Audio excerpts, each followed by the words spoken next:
Good evening, televiewers. You're welcome to Prime Hour, this edition of Thursday, the 1st of September 2022.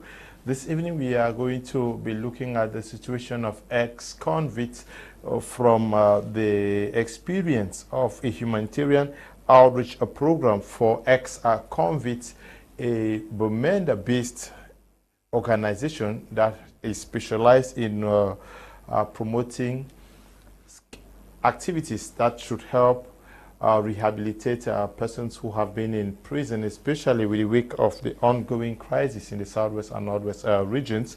So we heard about the activities in Bamenda. They are called the Humanitarian Outreach Program for ex-convicts, and we asked if they could come to Douala here and share with us what they have been doing and what motivated them to creating this particular organization. So we're going to be looking at what it takes to rehabilitate these guys with an expert experience who himself has been in prison. We are discussing this with other panelists who are regular panelists on Prime Hour in the house with us.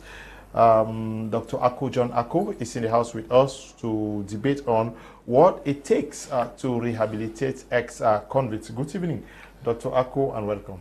Yeah, once more the pleasure is mine, talking again an issue plaguing Cameroonians, one of it which is more sensitive because today Cameroonians are doubting whether prisons were built to punish or to correct, to give a new welfare or to transform lives, over times to give new impetus to new brains. Today in Cameroon, we're still coming at the week when Cameroonians are claiming that the prison situations are not better off, water not available, food not available, sleeping mattresses, or even non-adequate space, especially as what concerns the prisons of Ngongeh and that within the New Bell. The headlines, which we have seen equally very disturbing within this week, is quite plaguing that people cannot have water within a prison environment. How do we think that the mindset of those whom we consider were too brutal will come out refined within the same process, which is a constitutional mandate? Okay, we're also in the company of Dr. Michael Ndimancho, lecturer in some universities across Cameroon. Good evening, doctor, and welcome. Good evening, Mr. Kum. It's a pleasure to be here once more to talk about this very, very sensitive issue. Of course, it is high time, actually, we're able to discuss on issues like this because sometimes we begin to have notions of the fact that maybe the humanitarian outreach program for ex-convicts based in Bamenda, though they have a national outreach. Good evening, Mr. Derrick. We're glad to have you for the first time on Prime Hour. Good evening, Mr. Kum and the other panelists, and I'm happy to be here. Okay, you are coming from Bamenda, Northwest Regional Capital, and you are the founder of the Humanitarian Outreach Program for ex-convicts. Yes. Were you in prison once? Yeah, I've spent 7 years of my life on chains at the Bamenda Central Prison. What took you to the prison? I was involved in crime. Yes. I've spent about 15 years into crime, like highway robbery, bank robbery. Like the recent one that got me to jail was a bank robbery at the microfinance in Bengui. That's in Momo subdivision. That got me to 7 years imprisonment. Yes, can you explain how you were locked up? What did you do? How were you caught up and went to prison? It was a bank robbery at Bengui Cooperative Credit Union. And we went there, about 4 of us. 2 persons lost their life during the operation. I later escaped to Douala, but got back to Bengui to Bamenda about 4 months later, and I was arrested and sent to jail. What pushed you into robbery? The situation in the country, and I faced a lot of rejection from my very tender age. So I grew up having this too much anger in me that virtually manifested itself in violence.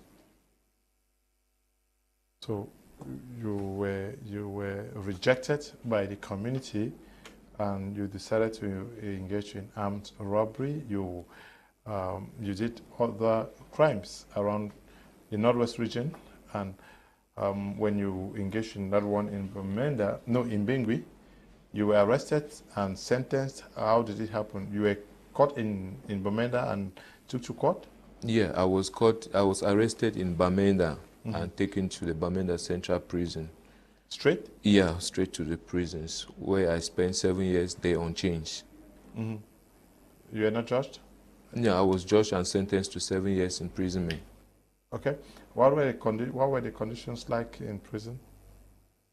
You know, with the situation in Cameroon prisons, they were built. Most prisons we have in the country were built during the colonial era, and they have lack of space, no feeding facilities, and no ventilation, and there is a lot of constraint when it comes to the prison conditions in Cameroon.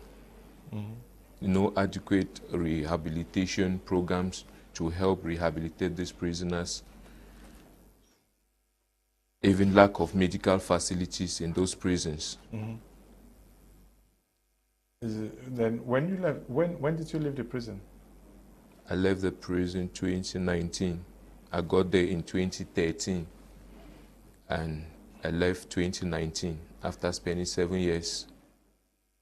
So when you left the prison and you came out, what caused you to create an organization that should cater for ex-convicts? That wasn't the first time I was getting to prison. That was the second time, actually. So I discovered the first time I went to jail, when I came out from prison, the level of stigmatization, the level of rejection that I faced is what pushed me back to prisons. So when I got out this time around, I didn't want to fall victim again. So I decided, and with the present situation in the Northwest region, the conflicting situation, this ex-convicts happens to be the most vulnerable persons, because with the conflict situation, you are vulnerable in the sight of the military and vulnerable on the side of your brothers. The AMBA? Yeah, of the separatists. So we decided to create this platform for us to be able to come together, those of us that are facing this level of rejection, to come together to make our own voices to be heard. Okay. We have just been joined by Dr. Simo Marcelle, representing the CPDM on this platform. Bonsoir, docteur, bienvenue. Do you understand where he's coming from? Oui, j'ai compris, j'ai suivi avec beaucoup d'intérêt. Déjà, bonsoir, Mr. Kum, vous allez m'amener à être impoli. Bonsoir, désolé pour le petit retard, c'est indépendamment, ça il faut le dire, de notre volonté. Bonsoir aux co-panélistes, bonsoir à vos millions de téléspectateurs. Je vous rassure, si vous aviez continué, je devrais avoir des larmes aux yeux. Mais en même temps, la première réaction que j'ai voulu avoir, c'est congratulate, comme on dit très souvent, parce que c'est des personnes, c'est des citoyens qu'il faut encourager aujourd'hui. C'est des citoyens qu'il faut accompagner surtout, et heureusement qu'aujourd'hui, je crois que notre thématique porte sur la réinsertion. Oui. Et c'est une thématique qui m'a totalement touchée, parce que je me souviens en maîtrise, moi j'aime souvent dire je suis de la vieille école. En maîtrise, j'ai naturellement fait mon mémoire de maîtrise sur la réinsertion de ce que moi j'appelle les inadaptés sociaux. Donc des Camerounais ou alors des jeunes qui n'arrivaient pas à se retrouver dans la société et qui, par leurs actes, par leur comportement, se sont retrouvés dans des prisons, parfois d'aucuns dans des maisons d'accueil, de réinsertion, ou alors pour une rééducation, Oui, voilà, rééducation. Et j'ai démontré cette année-là que le tout n'est pas de rééduquer ces jeunes, de redonner un nouveau comportement à ces jeunes, mais c'est qu'après les avoir rééduqués, après les avoir transformés à l'image de la société, qu'est-ce qu'il va falloir faire? Il va falloir le réintégrer dans cette société qu'ils ont laissée il y a pour certains 2 ans, 3 ans, 4 ans, 5 ans. Et vous voyez que lorsqu'ils sortent de ces espaces-là, la société qui fonctionne avec ses normes et ses règles devient un espace étranger pour eux. Il va falloir, n'est-ce pas, qu'on les accompagne dans cette réinsertion sociale-là, dans cette réintégration sociale. Et une fois de plus, je félicite le frère qui est avec nous. Oui, le frère Derrick. Yes, Dr. Ako, John Ako, is this a big problem that we are facing in Cameroon today, the rehabilitation of ex-convicts, starting with the conditions under which they are living in most of our prisons, knowing fully well that most of these prisons were constructed more than 30 years ago for specific numbers, but we understand the demographic changes that we are now living with. Yeah, one of the things we need to know, you see that Derrick is giving a glaring example that it is really sad because of some of those prisons were constructed anti-colonial, post or pre-colonial period, meaning before even independence. And now, today, when you look at it, we are talking of the situation 60, 70 years after, nothing is changing. The New Bell prison still stands at the central town of New Bell. And imagine what happened with what we call prison facilities. A prison facility is a center for correctness. A lot of people get prisons wrong. When you go to modern prison sites, which others have done, it becomes, in fact, called rehabilitation. A prison is a rehabilitation center. Meaning, as a rehabilitation center, there are other assets and facilities that are made available. When you go to places, advanced nations like the United States, you realize that a prison center contains education, it contains craft, it contains academic trainings, which are professional, which means at the time you leave or you are going into prison, the intention of the law is not to punish. The intention of the law is to refine, meaning bring out somebody who is different from the person that went into a facility. Today in Cameroon, when we hear of somebody getting to prison, it means that 1, you might not succeed coming out. 2, you might die. Secondly, you are going to be rejected. Are these the objectives of a prison yard?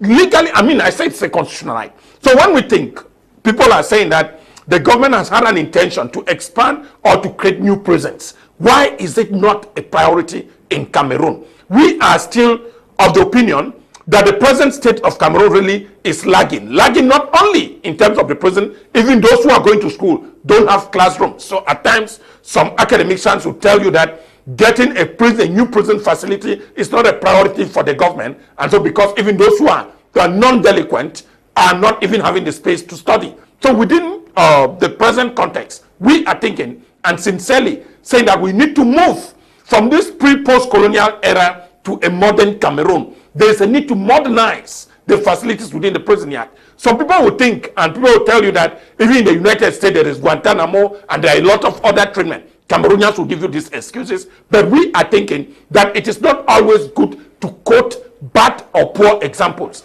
Can we equally think that today in countries like the Netherlands, the prison is so modern that you may fear not even leaving the prison yard again because you consider a prison as more a comfortable home, and that you may even be in danger leaving a prison than staying within the prison. So a lot of people in many other advanced nations will think that the prison system in Cameroon is still one which needs to be appreciated. The government has its personnel. Imagine it when you are Ngongeh today. It's like after leaving, there is a star on your face.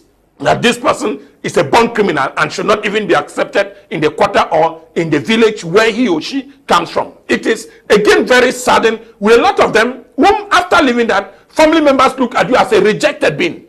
A lot of them are rejected to a level of where families don't think of accepting you. So you can come into him, you realize that the aspect of rejection, and in some homes, when you go to home training, those of us who use insultive words in correcting children, those of us who use brutal language against children has caused a lot of harms. And when a child gets to a crime, at times it is said there is a need for pardon. That is why we're saving criminal and embezzlers today too are being pardoned. Can we equally look at it from the perspective of laundering? Laundering in the sense that we sanitize, that those who have committed a crime today, can we give them a new life? And so that becomes very preoccupying with the present system of prisons. Can a prisoner get into a prison yard in Cameroon and comes out a new being, a new mindset, innovating in its character? It becomes very difficult. And so it is maybe applied for the next generation, because the present generation, we don't know. But I think the next generation will think into it that every time, because even in heaven, Satan to committed offenses and they were punishment. The punishment were to correct, and that is why God even forgives us all by sacrificing his own son. Human beings are born not to stay apart, but that at times such crimes or instances arrive which we need to forgive. Forgiveness is all of humanity. And then when we forgive, there is also the need for divinity. And this is what it is. A prison yard should be looked at a divine center where people are corrected and given a new life. Okay. Yes, your experiences with those who have been to prison or those who have visited, are you very comfortable with the conditions of prisons in Cameroon? I mean, to say the least, Mr. Leo, it is a pity. You know, we Africans are regarded as animals by our own brothers and sisters, because I understand the psychology behind the prison conditions that we have in Cameroon. And the psychology behind it is that when you get there and you find how mismeared, how terrible, how uncomfortable the place is, and that when you come out, you will not like to get in again. That is actually where the idea of maybe leaving the prison the way they are in Cameroon is. You know, they want to let people feel that it is not a place where you have to live. That is, you shouldn't even dream of going back to those kind of places. That is the mentality that we have in Africa in general. But we are condemning it. We are saying that it is not the best kind of thing, because we have even realized that there are some people who have become landlords in those places. We have some youth who, when they come out, they're even uncomfortable because they are very used to the place. So how do we treat that kind of a situation? But we are saying that prisons are supposed to be a places of reformation. I want to give you an example. We look at people like Abe Mukong, who wrote Prisoner Without Crime, and he wrote that book in prison. I think that it should be a place of reflection, actually a place of confinement. And confinement means that what? It's a place where you sit and you are able to meditate. But how do you meditate in this kind of prison circumstances we have? We have an example of a person like Nelson Mandela, who stayed in prison for 27 years. And I'm asking myself, if he had that kind of a prison condition that we have here in Cameroon, you know, I mean, he wouldn't have been able to still have that dream of becoming the president of South Africa. And I think that this is what our leaders in Cameroon in particular should learn. I have been to Newberg prison several times. I've been to Condé several times. And you see, the places are in different compartments, you know, where there are places of the have-nots and all of the, I mean, it is divided. And when you get to certain quarters, you ask yourself whether they are real human beings who are living in these places. You begin to ask yourself whether people have been reduced to some kind of animals and they are just ready to be sacrificed. You see the way some prisoners are chained. You know, even in hospital beds, they still come, they chain them, in hospitals. And then you begin to ask yourself, but is it going to prison? What kind of a crime that somebody has committed that there is no pardon, no forgiveness? Well, we know that there must be punishment, because punishment is a kind of a deterrent. Punishment had to be, of course, even heavenly, there was punishment. Lucifer was punished down into the well because, he wanted to compare with God. There should be punishment. But we are saying that punishment should be corrective. When you punish, it in my own local dialect, there's a parable where they say, when you beat a child, you send under the bed. You don't beat a child and you send outside. But I realized that in Cameroon, when a youth, or when somebody is convicted of a crime, and especially with the French law, where they say the first person to complain is the person who has a point. Once you come, you are abandoned and sent into jail. And if you don't have somebody to plead for you, there is a problem. And the problem in Cameroon is that if you do not have somebody, if you are not well to do to be able to have a lawyer who will come to your aid, the point is that you are forgotten there in prison. You have people who are there for 10, 20 years and they have never been judged. And we are beginning to ask ourselves, They congest the prison for what reasons? Because our prison capacity is even too small, but they still keep on congesting people and not judging them. So, but I really think that the prison conditions in Cameroon needs to have a real look, and we should have a rethink about the conditions. Dr. Simo, yes. Yes, please, Mr. Kum, I am agree with you when you say that the prison should be a place of reflection. Yes. Reflection. Yes, reflection, but not relaxation. Ça, c'est très important. Il faudrait qu'on le souligne aux téléspectateurs. La prison est un espace de rééducation, mais pas de bien-être. Nous sommes d'accord là-dessus. Et naturellement, il faudrait qu'on établisse un espace ou alors un contexte dans lequel le citoyen, pas simplement lorsqu'il va en prison, il est simplement privé de liberté. Et on restreint son mode de vie de manière à ce qu'en sortant, qu'il n'ait plus le désir de revenir. Je vais peut-être rappeler aux confrères que dans nos prisons, allons à New Bell par exemple, il y a des écoles, il y a des enseignants de l'État qui travaillent dans les privés, qui enseignent dans les privés. Le seul problème que nous avons avec nos prisons au Cameroun, et je suis d'accord avec vous, c'est peut-être cette promiscuité liée à la surpopulation. It means that we have a lot of persons. That is the problem. Le véritable problème, c'est le nombre. C'est-à-dire ces prisons qui ont été conçues pour 100, pour 200, pour 300, mais aujourd'hui, malheureusement, on se trouve à 1000, à 2000, à 5000. C'est-à-dire c'est quadruplé et il n'y a pas assez d'espace. Automatiquement, on va entrer dans ce qu'on appelle la promiscuité. Heureusement, peut-être mieux vaut tard que jamais, vous allez me dire, qu'on a pensé à la construction, à une nouvelle construction, même si c'est tardif. Parce que je crois qu'à PK19, vous le savez, il y a une prison déjà opérationnelle qui est conçue. Mais est-ce que les gens sont déjà amenés de Nubel là-bas? Elle est opérationnelle. Il y a une catégorie de personnes qu'on envoie là-bas pour l'instant. Parce qu'il y a jusqu'à un sous-sol.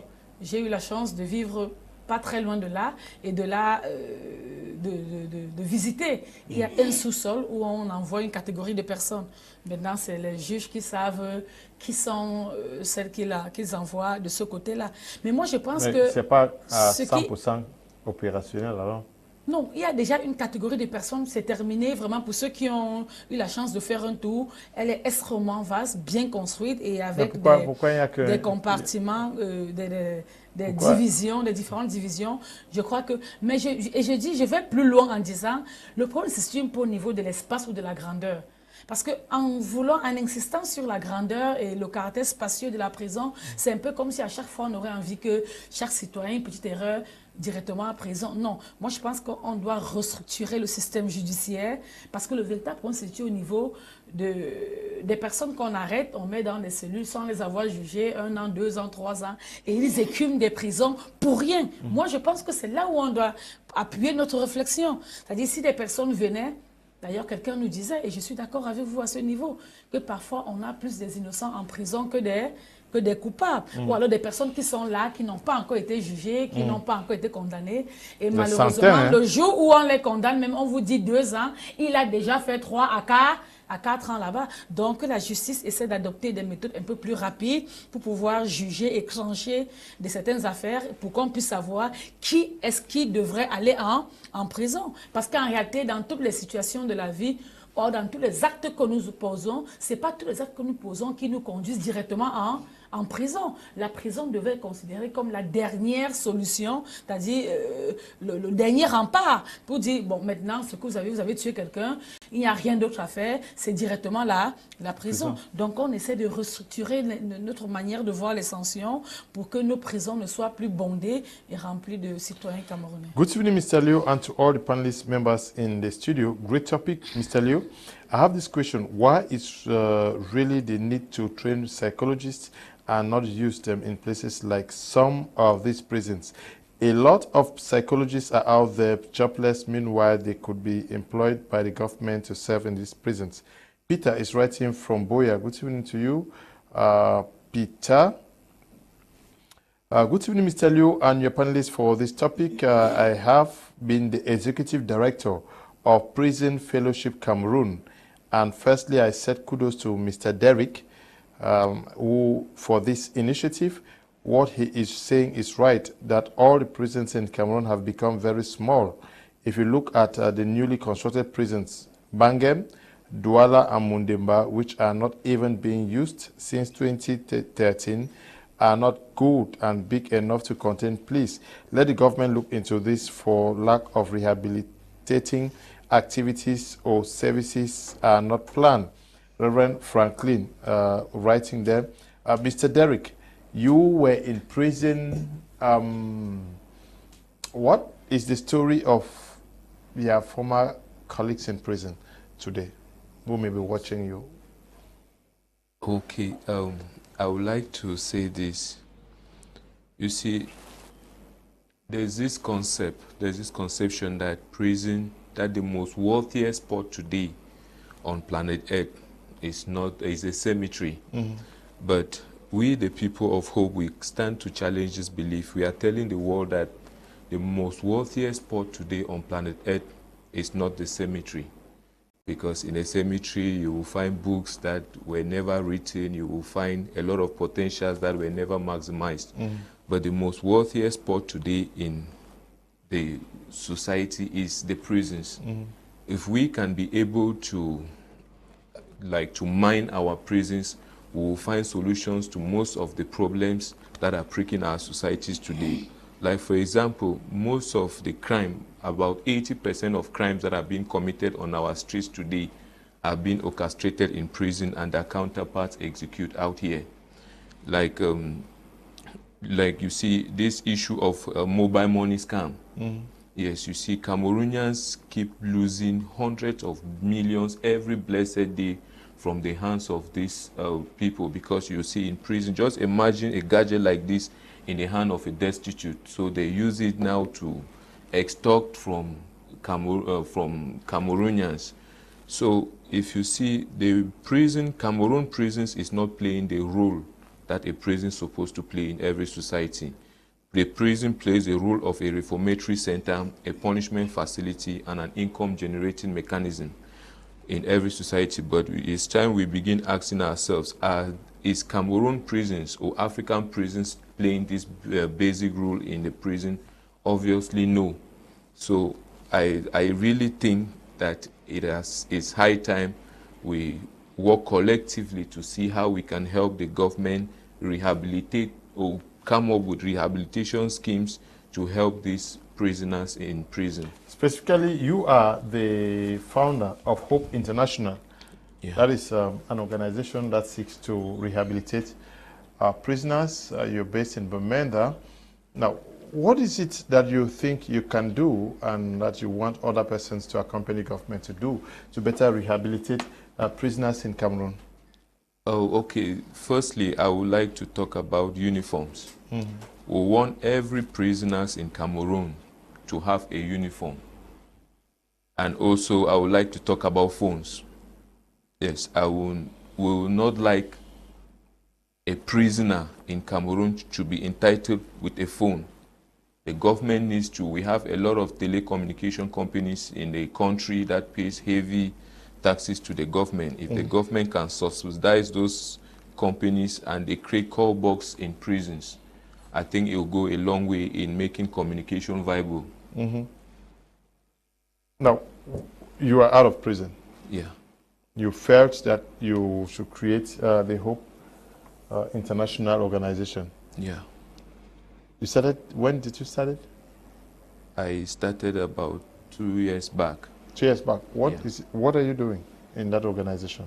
The first activity we organized was an inter-prison sport competition for talent promotion and social change. Within the prison? Yeah. Okay. Yes, at the Bamenda Central Prison. And also when I left jail, I went for a retreat program. That's at African Center for Theological Studies at Elikweju, Lagos, Nigeria, where I got a degree in theology. Mm-hmm. And now I'm back, and what really brought up this idea is when I came back, I discovered that the level of rejection that I was facing, and with the present situation on ground, we were very vulnerable, and not the same what I was feeling is the same what other ex-convicts were also going through. So that's why I decided to maybe create this platform for those that have found their voices to be able to inspire others to find their own voices, so that together we can be able to talk as one people. Yes, but since then, what have you been doing in the organization?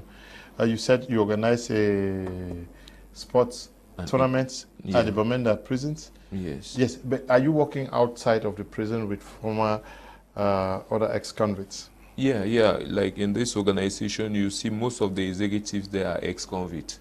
Yes, so we are struggling to still bring them together, and most of them, they are like scared when they hear about this type of an organization, coupled with the present situation, so they are still scared, but gradually they are beginning to come to terms with the idea. You say when you left prison, there was a lot of stigma around you. Yeah. That is what caused you again to join the armed robbery that you carried out in Bengui, that took you back to prison. Yes. But since you left, how are you succeeding to overcome this stigma and rejection? As I left prison, I went directly to school.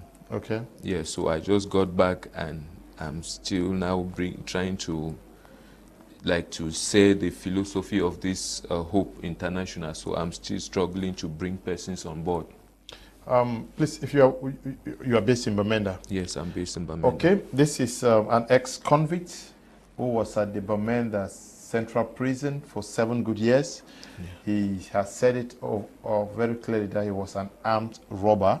Yeah. They carried out an armed robbery in Bengui. He was sentenced to 7 years in prison in Bamenda. He served the sentence and is out and is educating people that going to prison is not the end of the world. You have gathered yourselves alongside. Est-ce que c'est ce qu'il faut faire? On peut en prison pour apprendre et sortir, voir ce qu'on peut faire pour intégrer et devenir plus utile dans la société. Oui, c'est important. C'est pour ça que je le soulignais, parce que, figurez-vous, peut-être vous ne savez pas, j'ai eu la chance de beaucoup travailler dans la prison de Newbel, particulièrement. Le contexte n'est peut-être pas fameux, le contexte n'est peut-être pas relaxant, mais je vous assure, il y a déjà des écoles, c'est-à-dire des enseignants qui sont affectés à la prison, qui sont chargés de venir instruire les prisonniers, même si ce n'est pas de manière, parce que la preuve, il peut vous dire, heureusement nous avons un sous la main, il compose les examens. C'est-à-dire ceux qui font le CEP, le BPC, le probatoire, le bac, ils envoient les dossiers, ils composent des examens. Il y a parfois également sur le plan spirituel, parce que on se dit c'est une question de foi, il faut essayer de les rapprocher, entre guillemets, de Dieu. Il y a des périodes où les prêtres ou des pasteurs viennent faire des messes avec eux. Donc, quelqu'un a parlé de psychologues. Non, je vais leur dire également, les psychologues, que ce soit de la Quintini ou de Général, ne sont pas là de manière permanente, peut-être, à moins que ce soit maintenant, parce que ça fait pratiquement 2 mois que j'ai plus eu le temps de mettre les pieds de ce côté-là. Mais avant, les psychologues de la Quintini, le professeur Ngongeh, aujourd'hui, y allaient de temps en temps. Ça veut dire 1 fois par semaine, le psychologue venait et échangeait avec les prisonniers pour essayer de les amener à comprendre déjà l'acte qu'ils ont posé par rapport à la société et de les amener, n'est-ce pas, à poser un certain nombre de mea culpa pour pouvoir les préparer à une sortie, une réinsertion sociale beaucoup plus stable. D'ailleurs, je vais aller plus loin en vous disant généralement, quand il m'arrivait de côtoyer cet espace, on s'est rendu compte que les meilleurs bijoutiers se trouvent dans des prisons et des cellules. Les meilleurs, ils travaillent avec ils fabriquent des bijoux, ils fabriquent des objets, donc ils font beaucoup de choses et il y a tout un enseignement. Ce n'est pas pour rien qu'il y a une division déjà avec le secteur de femmes, le secteur des hommes, le secteur des enfants et tout. Je crois que le véritable problème se situait simplement, comme je l'ai dit à l'entame, au niveau de l'effectif qui est inscrit dans ces prisons-là. Mais en réalité, il est important qu'on souligne aux citoyens que la prison n'est pas un lieu d'épanouissement, n'est pas un lieu de repos, non. Mais c'est simplement un lieu de remise en cause. C'est un espace où on devrait vous dire ce que vous aviez fait, vous démontrer que ce que vous avez fait n'est pas bon. Voilà comment la société voudrait que l'on se comporte, parce que toute société, vous seriez d'accord avec moi, est encadré par des règles et des normes.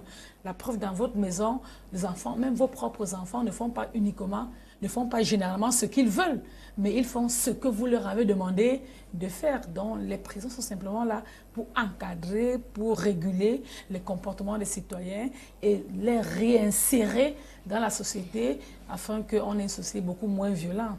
Donc vivement que nos prisons mettent l'accent sur la réinsertion, c'est très important.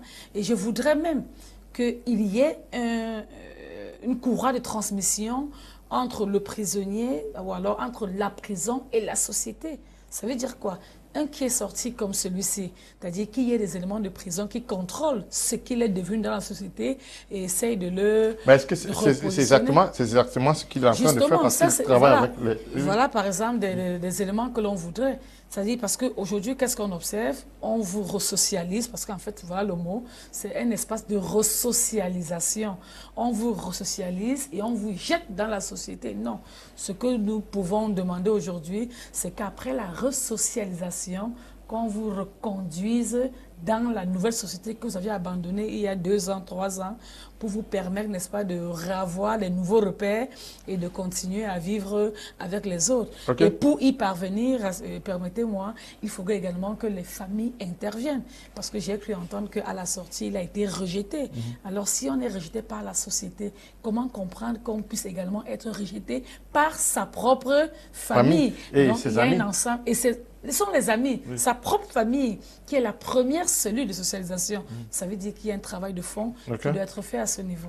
Hello, good evening, sir. Thank you for your program. For today, I am in Bamenda. It's Pastor Chris. May the Lord Jesus Christ bless you, I pray. Amen. Good evening to you. Berry Nui, writing from Yaoundé. Good evening, Mr. Liu. I think true happiness may not necessarily come. Okay. Good evening to you, writing from Yaoundé, Berry Nui. This one reads, good evening, Mr. Liu. I am Jirune from Kumba. Our prisons conditions in Cameroon are too bad. During the colonial era, in Cameroon, prisons were centers of creation and reformation. But now in Cameroon, when you are in prison, you are considered a dead person. Why is it that when someone is from the CPDM can't see things from the same perspective and say the truth? Okay. Good evening, Mr. Leo and crew. Congrats to Mr. Derrick. He has a message. Please, all those you call counselors in prison have no experience. Derrick has a story and should be used from prison to prison. That would change youth instead of using embezzlers in the name of psychologists. Oh, Mr. Derrick, stretch your hand to whom prisons you will see wonders. Oh, brother, Mr. Leo, we needed Apostle and be on this topic. Now, good evening, Mr. Liu. I like the program this evening. For what I understand is prisoners can't live without phones because some get what to eat well through their phones. Beruni, writing from Bamenda. Have a good evening. Thank you very much, Beruni. Good evening. I am in a state of awe seeing a repentant ex-convict, and to know he is so fluent in English and the vision he carries tells you no condition is permanent. I can't thank God enough for his transformation, and I pray his mandate helps to convert many to his kind. Brothers, you are doing well. I thank God for you and I respect your grace. If yes, don't mind, I would like to have your number. Scott and Chanji is writing from Bamenda. Derrick, he wants to have your number. Can you just put your number there and send to him? Scott wants your number. Yes. Many persons, if you want Mr. Derrick's number, can you just write to him? He will send you his number. But Dr. Ako, John Ako, now there is stigma. Persons think that when you are from prison, you should be rejected. You are so bad. Just to note that there are many innocent persons in prison. Yeah, we are not going to name a series or state such a list here. Remember, the fallen mayor of Njombe Penja, Paul Eric King, was discharged without crime after spending over close to 7 years in prison. And again, he died without the state compensating such a moral part of his career. Within, again, we realize, we just cited that most leaders, political liberators, have been prisoners. If the prison conditions of those individuals were not good enough to get them a different thought. Because we used to think, like Mandela said, that being in prison does not make you a prisoner. A prisoner is he who is prisoned by the brain and the mind. And so you can still be in a confined environment. A prison is a center where we have liberty of thoughts. And within it, Cameroon prison systems have failed somewhere that a human being once in prison does not have a life. That a human being once in prison does not have what we call a human dignity. A lot of penitentiary workers fail to know that a prisoner is a human being. Just when you move around, people will start telling you that the International Human Rights Watch and even the International Red Cross organization are fake organizations sponsored to promote crime, because the part within the prison has started educating and telling the workers or the personnel within that particular establishment on how to treat individuals. In Cameroon, I believe everything will start from the yard. Very few people, family members, have been educated on how to treat their brothers or sisters or loved ones that were once in crime. And we think that at some extent, they always consider them as evil. Evil in the sense that they cannot accept them again where they are. Some people even went as far as saying that such an individual even has no right to get married again, meaning he or she will find it difficult to really find true love. And imagine you going out with an ex-convict in Cameroon who is your neighbor. You can imagine the type of fever. The feeling of that environment is always that maybe if you leave your house open, he will steal tomorrow. Nobody even believes that the person we have as a neighbor has changed. What really portray and indicate that this particular individual is a changed person. That is now the work of what we might see. That such an individual coming up is, first of all, should be accepted by his family. When you are not accepted by your family, then the prison remains a demonic kingdom and not a center for correction or confinement or reinsertion or transformation. Within the Cameroonian system, yes, for those who go on doing penitentiary studies, maybe they have a lot of it there in bookwork, but how many of those courses are taught in school that when you commit a crime, you should be charged? Some of us might have studied that because we did law. Those who were not lawyers or never carried out studies related to law, how did they subsequently have an information on how a prison center should look like? Those are the same people who are now charged to manage prisons. They had passed the best concourse, they are the most intelligent, and they are now the one to man such environment. So within it, we are thinking that a prisoner in Cameroon should be given a new facelift. And what we are saying is, Mr. Derrick has an organization which is real, and then the problem is real. In most advanced studies, we used to talk of R&D, research and development. Research is that there's something to research and there's a solution to provide. Once there is a problem in a society and you are capable of providing a solution to it, it is a step ahead. Can we presently accept that the Cameroon prison system today cannot really uphold and even bring out the best? We were even told that some of the best artists or basketball players in places like the United States or movie actors in Nollywood have been ex-convicts. Can Cameroon equally be proud of having such people with a new character? But then, it is more better seen in the political milieu. Those who were political prisoners have easily been integrated than those who think were not political prisoners. Can the same philosophy be felt that those who were in prison yesterday because of politics and today accepted by political parties can equally give the same treatment for all Cameroonians? Okay. Dr. Michael Ndimancho, what is lacking in the rehabilitation process of prisoners in Cameroon?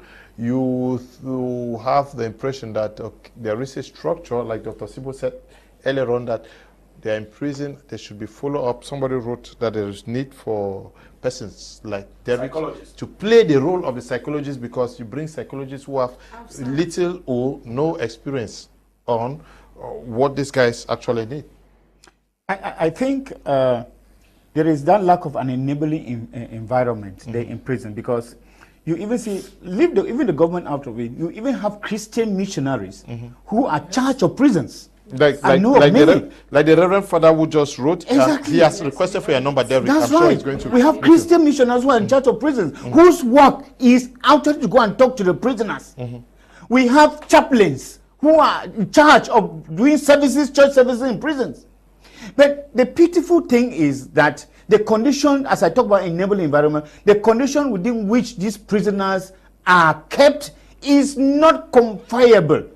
I have the tendency to say that sometimes prisoners or those who go to prison, they come out worse than the way they went. This is the impression that I have. Because you have a child, a young boy who goes to prison. I mean, that kind of a boy who has morale. He goes to prison, indulges in what? Homosexuality. He comes out as a homosexual. You have young boys who go into prison, they are not smoking. They come out hardened criminally, they smoke even the weed that is even more than those who are. So you find that in prison, and this is caused by what? It is caused by the conditions. Some of these people indulge in this thing because they are looking for a daily bread. Sometimes you are forced to get to those things because if you don't do them, somebody will not give you anything to eat. And we begin to think that, the government needs to do more. Well, you see, the kind of crampy nature in which these people are kept in prison, it doesn't give them any room. And that is why I still believe that the colonial prisons are better. Because when you look at this, you look at the history of the colonial prison, you really see that most of them came out as better people, and of course, and they have been leaders, and they lead us very well.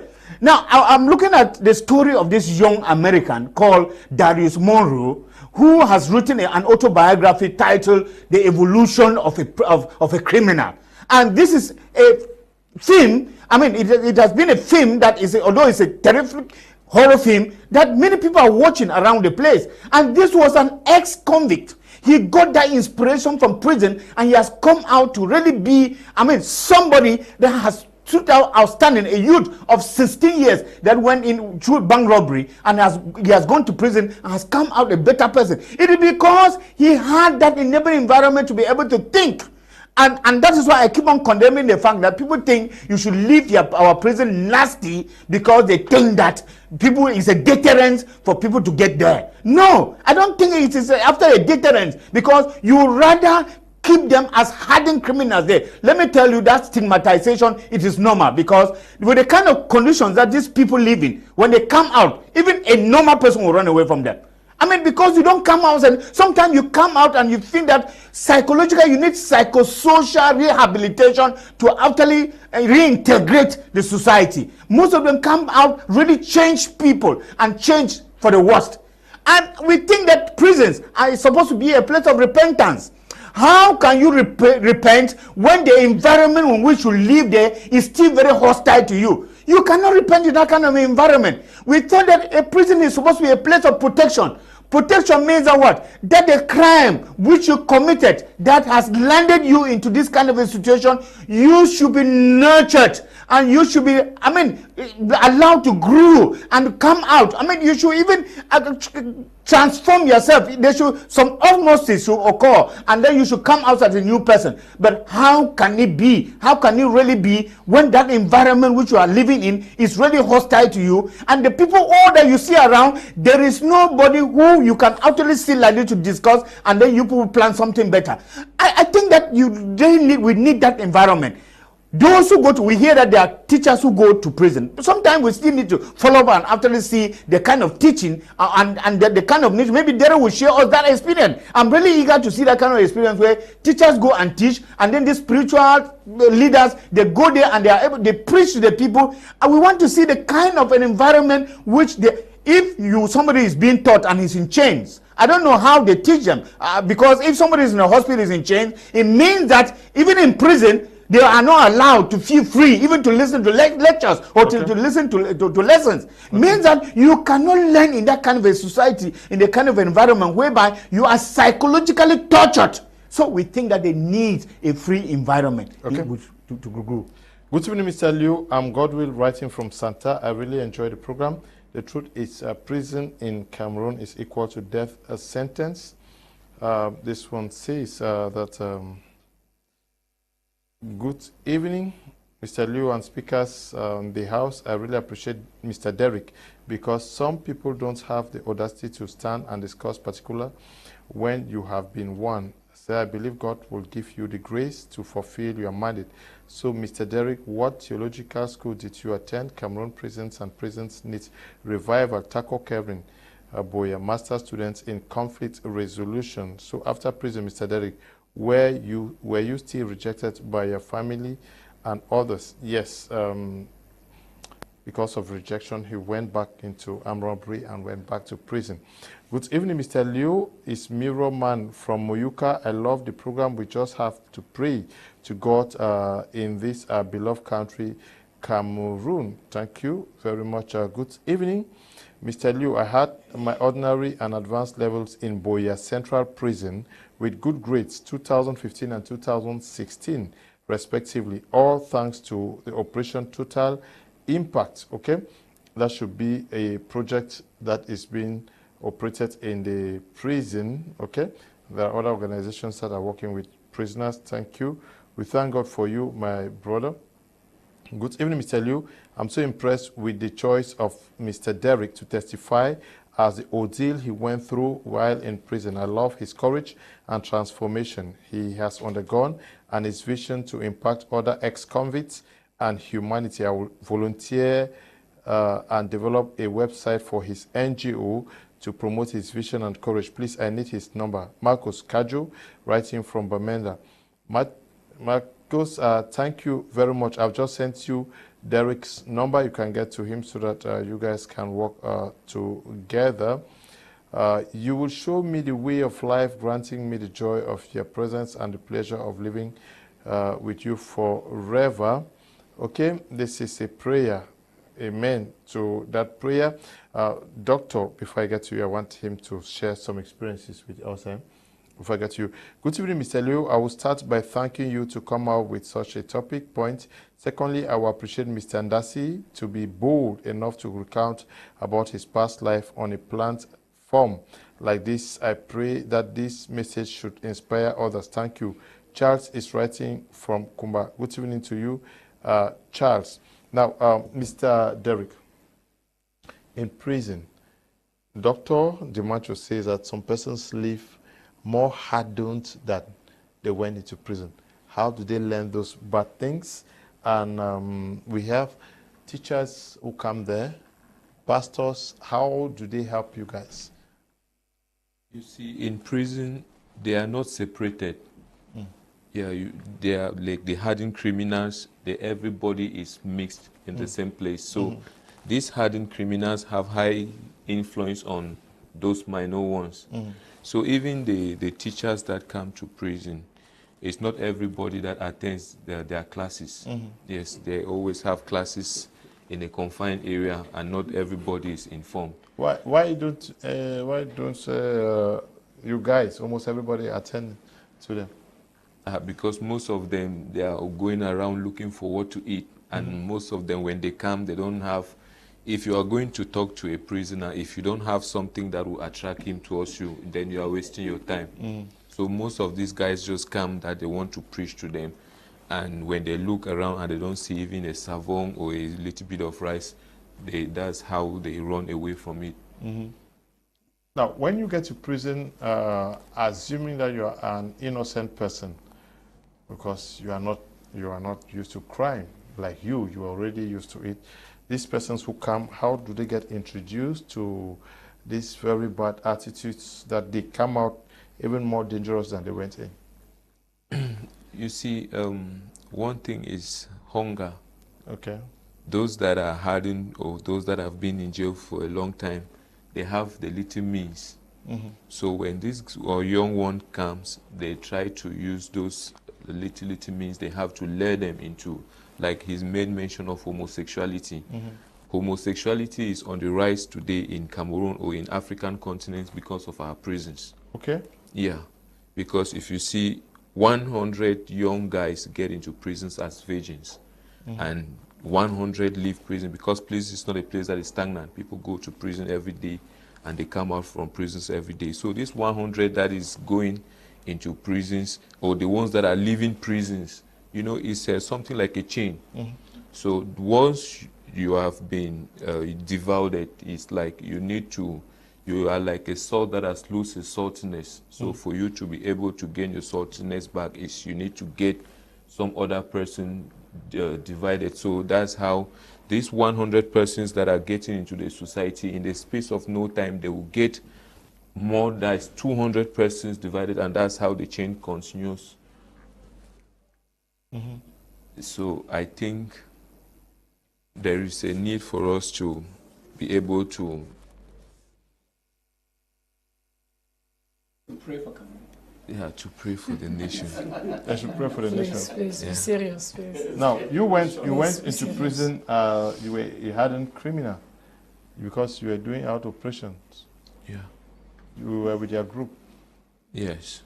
Are they still in prison, or they left? They came out with you? No, they are all out, but some of them have gone back to jail because they were not transformed during their time of incarceration. Where were you transformed? I was transformed in Bamenda Central Prison. Yes. Can you share how you got transformed? Okay, when I got to prison, I said that was the second time I was going to prison. The first time I was at Bamenda Central Prison. I was on waiting trials. So my parents came, got me out of jail. I went, but the matter was later sent to court. So it was judged in my absence, and I was sentenced to about 18 years imprisonment. So I left, went, and I was in my own, doing my own things. I was arrested after some time, about 5 years back. So when I got back to jail, I discovered that the other matter, I already had 18 years. Then now I was coming with a capital murder case. But by then I had some monies in my account. I knew that I had close to about 8 million francs. So I knew that that money would get me out of jail. That is how I began using the monies, trying to negotiate. And by then the military court that was judging us was in Bafoussam. They left Bafoussam and come to Bamenda. So that's how I began using the monies, thinking that my monies would get me out of jail. But it came to a point where all my monies were exhausted, but I still had those cases. That's when I came to realize that you will never understand that God is all you need until God is all you have. So I had only God at that time, and I had to go down on my knees, and not only going down, I had to go into a covenant with God, telling him that he should get me out of jail, and me, in return, I will win the entire lost souls back into his kingdom.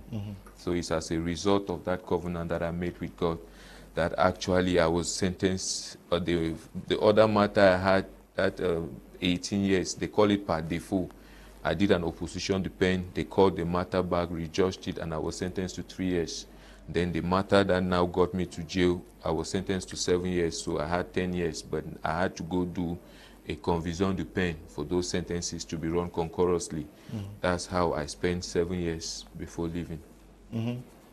Now, so you prayed to God because some men of God came and preached in Yeah. There was an there were a group of persons that came for evangelism in prison, and during that evangelism, the only word I could get was that when someone is in Christ, he's a new creation. That one, like, it revolutionized my whole thinking, and I began asking myself that what can I genuinely offer to my nation to make it a better place. So that's where that whole mindset transformation came about. Yeah, I saw there was a need for me to give something back to my society. This association, you call it Hope International. Was it conceived in prison, or it was after you left prison? No, it was after I left prison. I went for the retreat program, for the degree program in Nigeria, because I had this ideal, this father of humanity is the idea I conceived in prison. As they say, every ideology needs a theology for it to be legal. So when I left jail, I had to go, it was an ideology, I had to go get a theology to make this concept legal. So when I finished my course, I came back and I had a revelation where I was invited in a conference to speak. And when I got to that conference, I discovered everybody there was ex-convict. So I began asking God what was the interpretation of that vision before it came to me that let me bring ex-convicts together. Because you see, when you go to prison, you are a convict. When you leave prison, you become an ex-convict. Now the society doesn't want to welcome you back, starting with the government. They place an injunction order on you. When you want to compile for any document, they'll ask you for this certificate of non-conviction. Yeah, so the multi-billion-dollar question we want to use this initiative to ask the world is, when we keep rejecting this group of persons, where are we sending them to? You will agree with me that we are only sending them to where they will feel loved and where they will feel welcome. And that will be in organized crime, it will be in drug abuse and in terrorist organizations, reasons for the rise of violence, extremism in our various communities. And with the present situation in the Northwest and Southwest region, you will discover that every finger now is pointing at the prisons. They are advocating that those that are beheading people, committing all these grievous crimes against humanity are all ex-convicts, which is true because, you see, we can easily identify with them because we know ourselves. Yes, they know me, we know ourselves. So when at times I talk to them, because I meet them around, and you see, when you talk to them, you see that most of them are really willing to come back to normal life. But the demobilization center that is being put in place by the government they feel like it's a trap for them, that if they drop down their guns and come out, they will go to that center, like they will be killed. So with all of this, this Hope International is like, we'll be working on the front line to challenge the stigma that has been placed on this group of persons, to create an enabling environment where these ex-convicts can come together. We empower ourselves economically. We have a lot of programs that we'll be carrying out to make these people feel loved and welcome. Okay. Good evening, Mr. Kum Leonard. Very good and interesting program. Thank you for always educating Cameroonians. During the days, West Cameroon, all who were in prison were dressed in uniform, and no matter your crime or status, you learned a craft or trade. The suggestion by Derrick is welcome. I am Wichui Barnabas, writing from Bamenda. Good evening to you, Barnabas. Good evening to all of you who are watching us on my Media Prime this evening. Dr. Simo, okay. Difficult to read all the messages. Wait, Dr. Simo, this is an effort that is coming from an ex-convict. And we know that there are many politicians who are investing in other sectors in our national life. Is this not an area that requires lots and lots of investment from the political into almost every elite? Je l'ai dit il y a longtemps. Est-ce que vous n'avez pas l'impression que ce secteur est abandonné?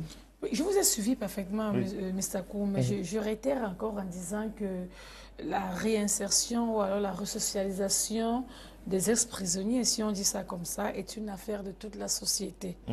Et la famille est la première à s'impliquer. Parce que si l'on parle de l'État, depuis on échange là, mais j'ai oublié de vous souligner, heureusement que ça m'est revenu à l'esprit. Nous avons, prenons par exemple la ville de Douala dans laquelle nous vivons, nous avons ce qu'on appelle les centres de rééducation. Pour ceux qui l'ont déjà côtoyé, faites un tour au niveau de Bamenda. Vous avez le centre de rééducation qui récupère des enfants qui sont sortis des prisons, ou encore les délinquants sur ces enfants qui, entre guillemets, ont dépassé leurs parents. Vous comprenez ce que je veux dire? Donc moi, je ne voudrais pas qu'on fasse une peinture sombre de notre société en démontrant que tous ceux qui sortent de prison ne servent à rien. Moi, je ne suis pas de ceux-là. Parce que par chance, j'ai côtoyé des personnes qui ont fait de la prison, mais qui aujourd'hui sont des citoyens respectables. Malheureusement, on va un peu condamner notre culture avec ce que vous aviez souligné, cette stigmatisation. Il est sorti de prison, les familles n'ont pas accepté. Du coup, c'est un peu comme une honte. On cache, on a honte de dire « mon fils était en prison », alors on essaye de masquer. C'est une question culturelle simplement. Et le regard que la société a porté à ce genre d'individu. Mais lorsque l'enfant a fait une erreur, parce que ça peut arriver, s'est retrouvé en prison, lorsqu'il est accompagné par ses parents, je vous assure que sa réinsertion, sa resocialisation est beaucoup plus facile. Donc, arrêtons de victimiser uniquement l'État, le gouvernement, le Cameroun. Il y a également un rôle important que nous, la famille, nous devons jouer. Derrière ces prisons-là, il y a maintenant les centres de rééducation dont je parlais tout à l'heure, qui récupèrent ces enfants et ne favorisent par leur intégration. Parce que généralement, ça a été prouvé. Quelqu'un qui a fait 7 ans, 8 ans de prison, il sort de prison, la famille ne l'accepte plus. Vous pensez qu'il va entrer en société, qu'est-ce qu'il va faire?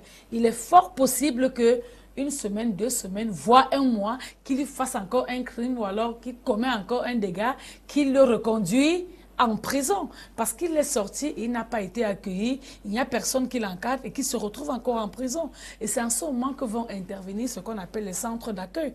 Nous en avons ici à Douala par exemple, même au niveau des services sociaux, mais je crois que le plus important à Douala, c'est le centre d'accueil de Bamenda. Je crois que ça veut une idée dessus. Allez faire un tour à ce niveau et vous allez voir qu'il y a soit des enfants qui ont fait de la prison et qui sont sortis, mais on ne les rejette pas dans la société.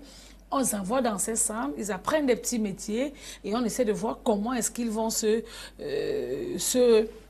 réêtre, voilà, en contact de manière progressive avec la société. Donc, il est important, et j'insiste là-dessus, que les parents s'impliquent, que la famille s'implique dans ce processus de resocialisation afin que les uns et les autres comprennent que c'est des actes qui ont été commis et on peut les réparer ou alors faire son mea culpa et changer de comportement.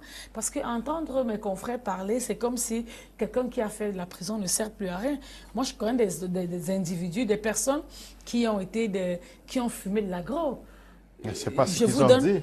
Non, bon, à moi, ce que je n'ai pas compris. Non, c'est pas ce qu'ils ont dit. Heureusement. Moi, je connais des personnes, oui, heureusement que vous l'aviez souligné, qui ont fumé de l'agro, qui sont entrés même dans des salles de désintoxication, des grands dealers de gros. Vous êtes dans des quartiers comme Maquia, si vous connaissez ces quartiers-là. C'est des enquêtes mystérieuses que j'ai menées, j'ai eu la chance de mener. J'ai côtoyé ce monde-là, j'ai côtoyé ces personnes-là. C'est des grands dealers de drogue. Ils ont un nom là-bas, une expression, on les appelle les junkies, si vous connaissez. C'est des gars qui se chopent, qui font sur tous les fonds. Mais j'en connais qui sont sortis de cette drogue-là et qui sont extrêmement meilleurs aujourd'hui.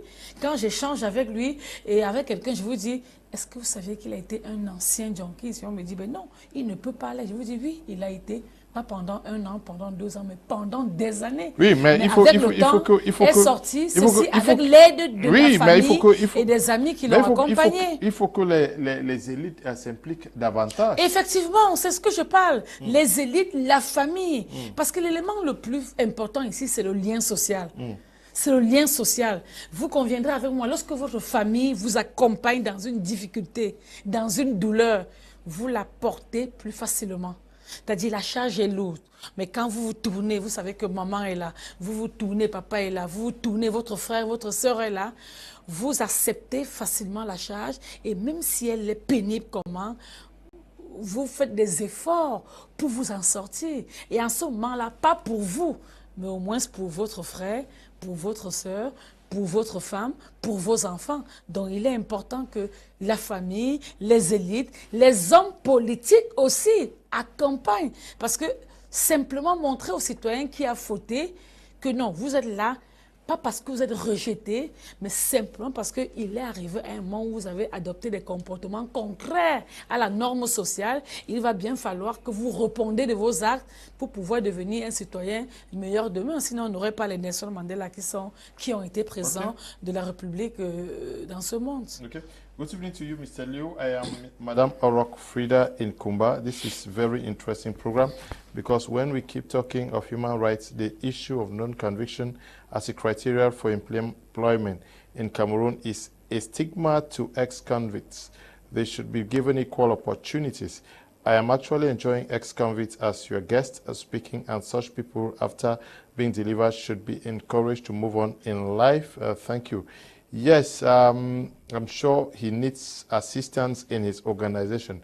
So if you're watching him and you think that what he is doing is good, please do well to call him and join in supporting what he is doing, because he's doing so to also help other ex-convicts to better reinsert themselves in our societies. Hello, Mr. Leo. Greetings to you all. I must confess this is the best program I have ever followed on Prime. My eyes are heavy with tears when I hear that young man, Mr. Ndansi, speak. Courage, Mr. Derrick. Thank you for that golden step. You really will give hope to some ex-convicts. May your organization see the light of day. Askia Philippou, writing from Bamenda. Good evening to Askia. What Mr. Derrick needs is your support. Good evening to you guys in the studio. My name is Mr. Songani. Please, why do teachers come to prison to teach prisoners? Okay. Good evening, Mr. Kum. Once again, good evening. I think most prisoners are saturated because of poor governance. Magistrates send people who don't have money to stay in there and wait for money while hardened criminals pay and regain liberty. Okay, good evening to Shay. Good evening, Mr. Liu. I'm enjoying the program. It's just that the jail in Cameroon is like hell. If you don't have money, it's Flint Tony, writing from Bafusam.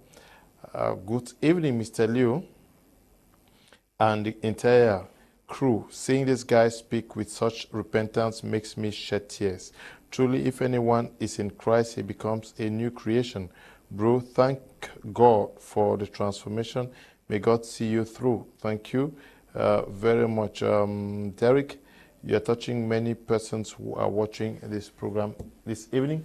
Please, if you want to get to Derrick, talk with him and share with him, please request his number. I will share with you guys. Now, this is something that Derrick is starting. How do we encourage Derrick and many others who may be watching us in prison today and those who have left prisons and have given up? Yeah, one of these is going to be very difficult, first of all, to accept it, that is your status. Mm-hmm. Yeah, that is the courage, first of all, which is laudable, and that we need to appreciate Derrick for that. Mm-hmm. Accepting that he's an ex-convict and that there is a need to move forward with life. A lot of it we should see is that it's not going to be a platter of gold. There's going to be a lot of attacks from left and right. And what we need now to do is, why not? You're already doing it. Being on a program of this nature is already a step ahead. And we believe that from this particular platform, a lot of admirers will see the courage to come before it. For Derrick to go on well, really, I don't know who told you, but one of what we call a spiritual cleansing is always needed for all criminals. Spiritual cleansing is that you have to be born again. Mm-hmm. Yes, some people believe that born again is to go to a new church. Born again can happen in the church in which you are. Getting the public and the people around you to know that you have a new life. That your new life should be impacted with the type of activities, the type of groups, the type of discussion you have. We are told that show me your friend and I will tell who you are. Meaning you start getting new friendship, and which means that somewhere the society too need to agree that the person that was in prison yesterday is a changed person. Mm-hmm. That is what it is. So one of it, why not? We believe the state has, imagine in the Anglophone crisis, the government has created the DDRO centers. But now we are all shocked by what type of activities. Some are unable to eat. So imagine that there's no food in such centers. Others said they were there, they were trained on how to raise pigs and chickens. And we asked were the chickens being raised in that environment, used for their finances or to raise revenue for the government.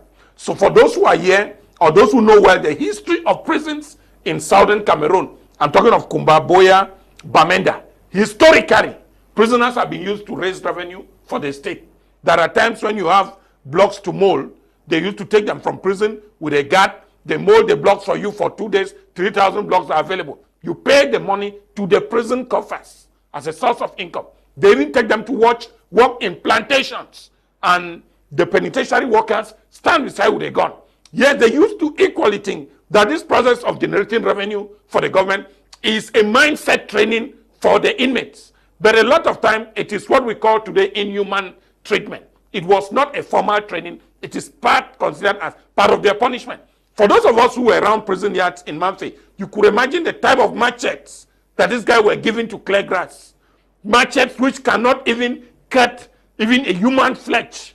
and they were given portions to walk over. So when you get into this, there is a lot of things we need to take into consideration. We have already that being peaceful in your mind is being peaceful with God. The moment you are peaceful with God, you move a step ahead. That is why a lot of changed people have become prophets, deacons, and even evangelists. So one of it, which I think you are going to do well, is that an idle mind is most often than not a devil's workshop. So if we are thinking at the level of the organization, one of the greatest things is to get into skill training.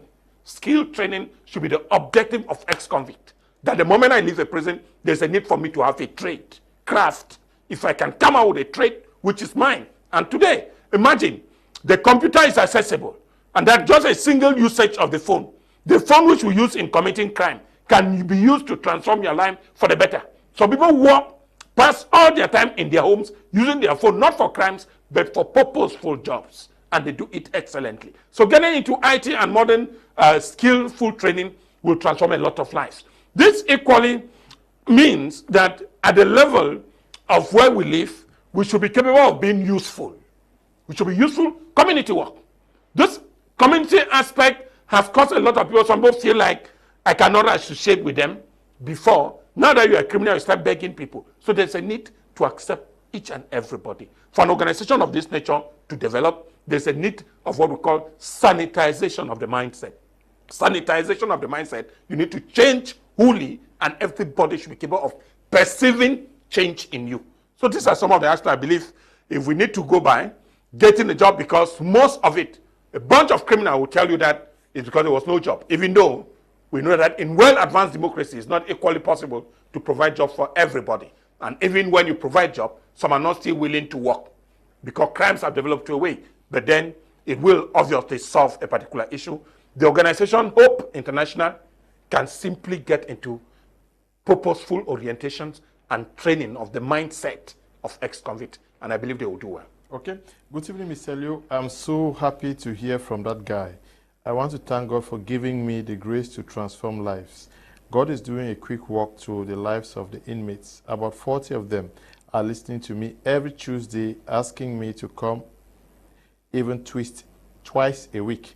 I also want to take this opportunity to thank you, Mr. Kum Leonard, the vision bearer of Peace House, for the huge support of food, items, savon oil, sugar, etc. that you sent to them at the Bamenda prisons.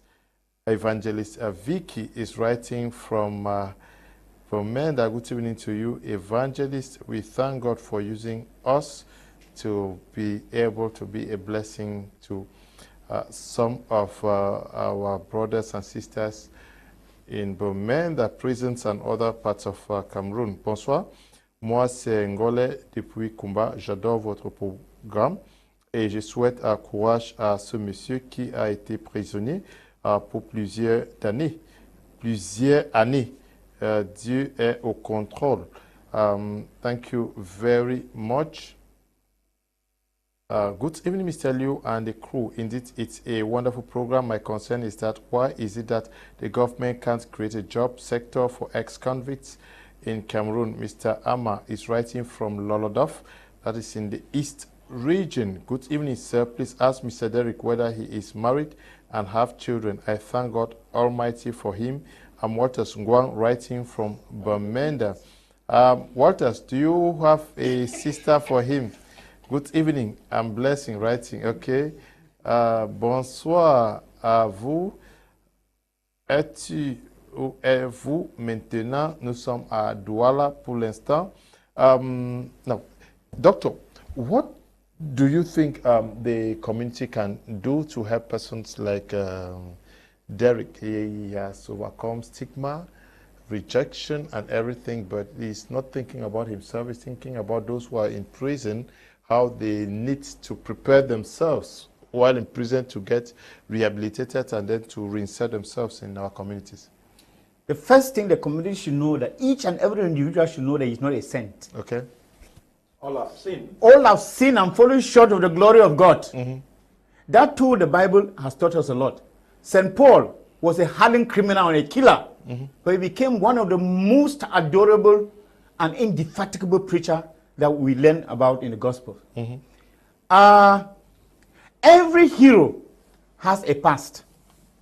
Every hero has a past, just as any of us. There are many of us even who have committed crimes that if they were brought to the limelight, maybe it would be much more pitiful than what we see in prisons. So I think the community, which is made up of people, and we know that we are all fallible beings, we should learn to accept the mistakes of other people.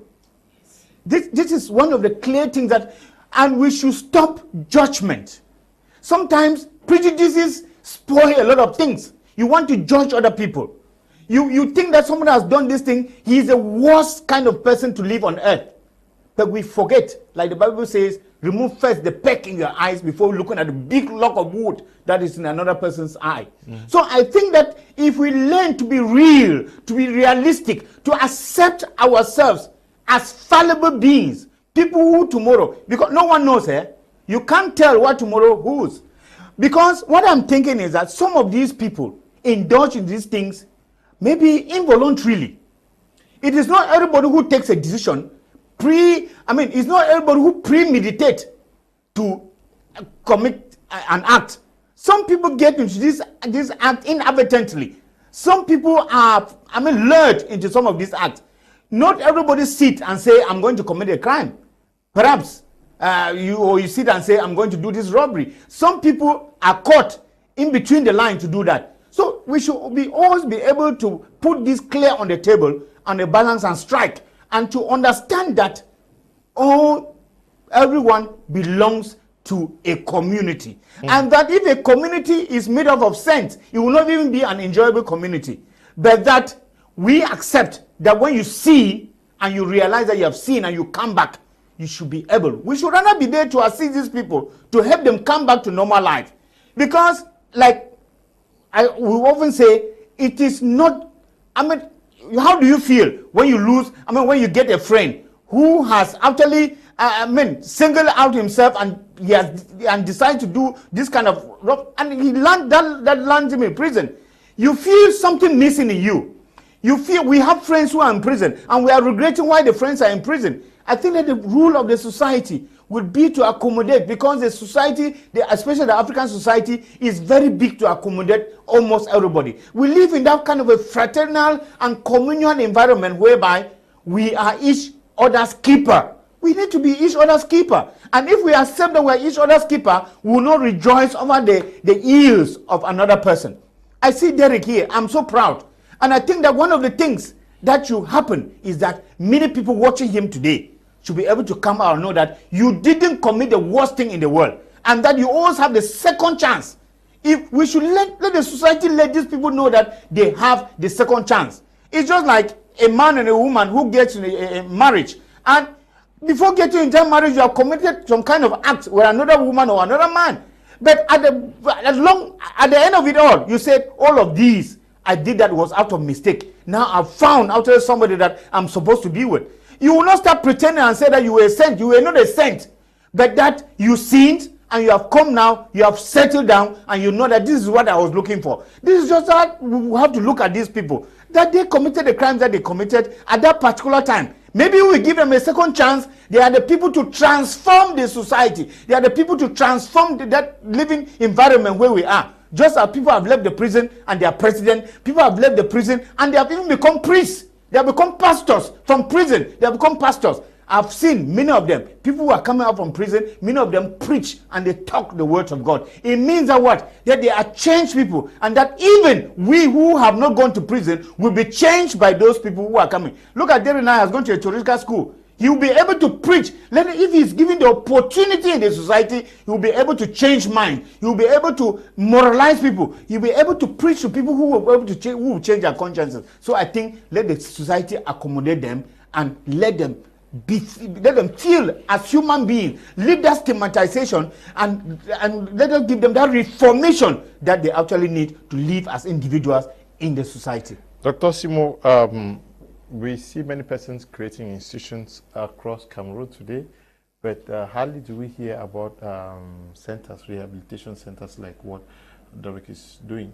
Vous avez bien dit qu'il y a un truc ici, mais c'est créé par l'État, non? Oui, c'est créé Mais par est-ce que vous n'avez pas aussi l'impression que les Camerounais doivent aussi investir dans ce qui se fait?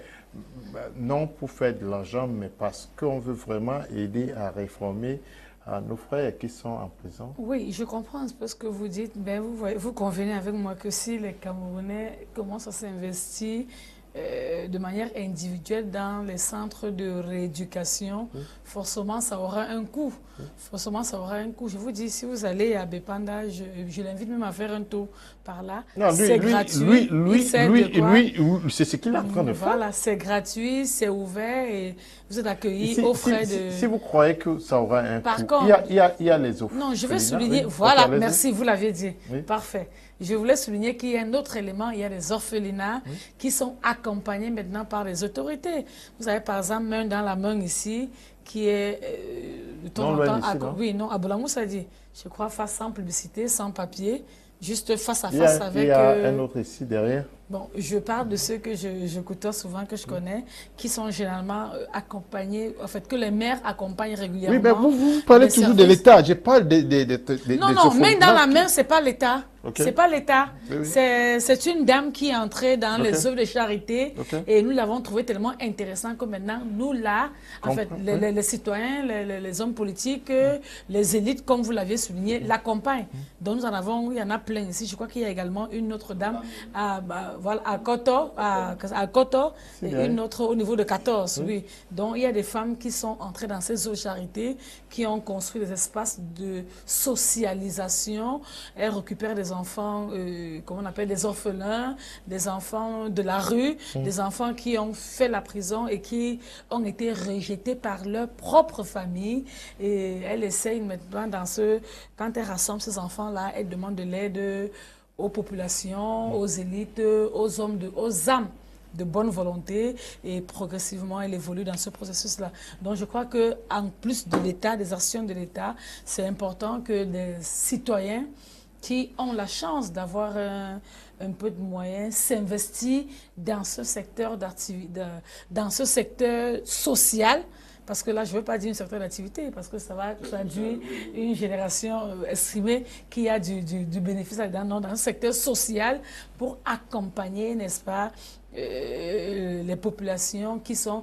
Parce qu'en réalité, j'ai souvent, et je le dis très souvent, c'est très dangereux qu'un enfant qui ait fait 7 ans de prison sorte de là et retourne directement à la maison. Est-ce que vous comprenez ce que je suis en train de dire? C'est extrêmement dangereux. Parce que vous convenez avec moi, il a fait 7 ans à la maison, il était à la maison avec des frères et des sœurs. Un matin, il est parti, ça fait 7 ans.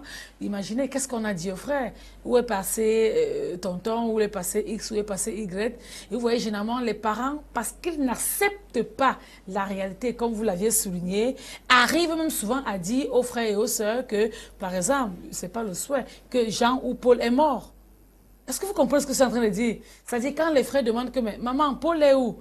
Non, Paul est décédé, Paul a voyagé, parce qu'on a peur de dire, on n'a pas encore préparé les frères et les sœurs à ce que, voilà, votre frère est à tel endroit. Et c'est en ce moment-là que va intervenir les centres d'accueil, les centres de réinsertion, qui sortent de prison, on les renvoie dans les centres, on les prépare davantage et on les intègre dans la société à travers les familles. Donc, vivement que tout le monde s'implique à la fin. Heureusement qu'on a rejoint mon idée, que tout le monde s'implique, parce que c'est le rôle de tout le monde. Vous voyez que si tout le monde s'implique dans cette action-là, on ne dira plus le Cameroun est maudit, mais que nous avons un excellent travail. Oui, que nous avons un excellent travail à faire. D'ailleurs, c'est ce que le docteur a... En fait, c'est la chute de docteur qui m'a intéressé. Docteur Simo, c'est pas l'idée de notre frère, c'est votre idée maintenant. Oui, en disant non, je crois que le docteur m'a... Oui, c'est bien. Non, je ne parle pas de son idée, mais qu'on en crée encore. C'est pas... Oui. Que les autres s'engagent aussi. Voilà, dans le même processus. C'est une bonne chose. Good evening, Mr. Liu. I'm the Linus, a fashion designer in Bamenda. I can help some of his ex-convicts to teach them fashion design. May God bless you, Mr. Liu, for this program. Thanks. Can you just get to Mr. Derrick? Derrick, anyway, let me get some messages and then get back to you. Hello, Mr. Liu and crew. Good evening. I think Derrick should be indirectly happy with the prison experience because maybe if he wasn't in prison, he might have been part of the voices and may be dead by now. The Bible says we should glorify the Lord for every situation, whether good or bad. Patrick Ayuk is writing from Limbe. Good evening, Mr. Liu.